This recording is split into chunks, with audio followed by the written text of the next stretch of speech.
Yo, it's your boy, and we're here to talk about everyone's favorite show, Bounty Hunter and His Little Green Child. There is no crime.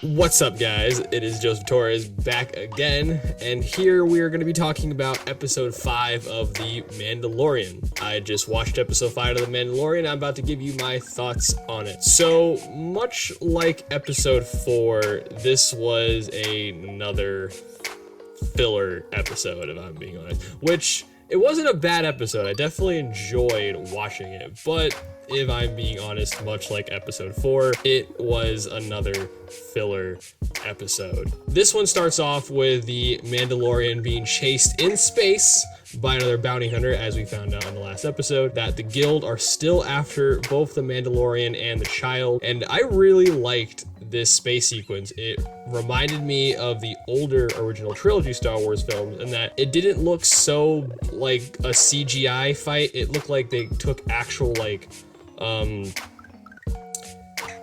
what's the word I'm looking for? It looks like they took actual ship models and just had them flying around a backdrop, and I thought that was really cool. And I know they probably did that to save budget because it's Star Wars, and in the world of Star Wars we love practical effects, so I thought that scene was pretty cool. We return to Tatooine and we find out it's not as inhabited as it used to be. Things are a little quieter now. There's not a lot of people in Mos Cantina. It's ran by a droid, and as we all remember, droids were not allowed in Mos Cantina back in the day. So things have definitely changed in Tatooine since the days of Luke and Anakin. Before that, however, Mandalorian, he docks his ship at this repair base with this character who I think named was Pila, and she I don't know the actress, but she reminded me a lot of 90s moms, moms from 90s sitcoms. I got a 90s sitcom mom vibe from her. Maybe it was the hair. Probably the hair.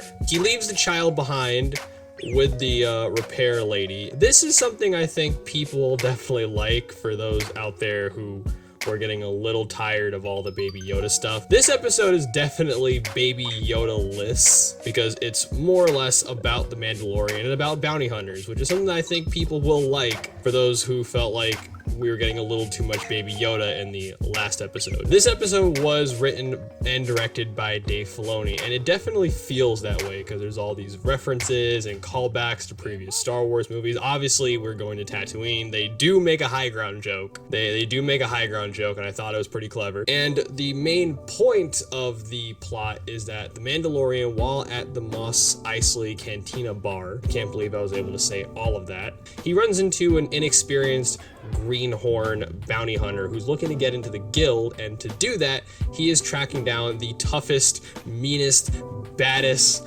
bounty hunter around, named Fennec Shand, played by Ma Ning Wen.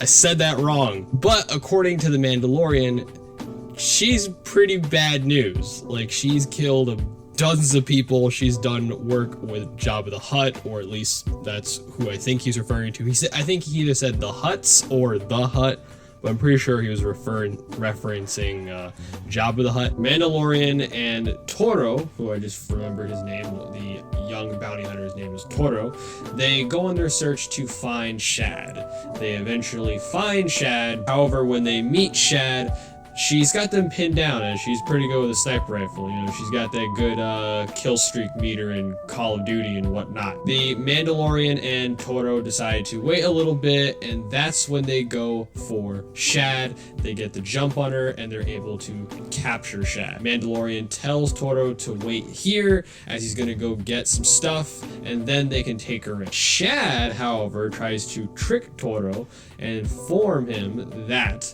the Mandalorian actually has quite a large bounty, as the guild are looking for him because he took a very valuable asset, the child. Toro, not being as dumb as he looks, decides instead to, and spoilers, kill Shad and take the Mandalorian for himself. Toro then takes Peli and the child hostage, and for exchange, he wants the Mandalorian to come with him so he can collect his bounty so he can become part of the guild. However, Toro is just as dumb as he looks in actuality, and the Mandalorian is able to get the better of him, kill him, rescue Peli and the child. And then the Mandalorian and the child go off into space for another adventures of Mandalorian and the child. Overall, not a bad episode, but once again, and I must reiterate this, we've had 2 filler episodes in a row, and for a weekly show, that's, you know, it's kind of a letdown. It's kind of a letdown for a weekly show to have 2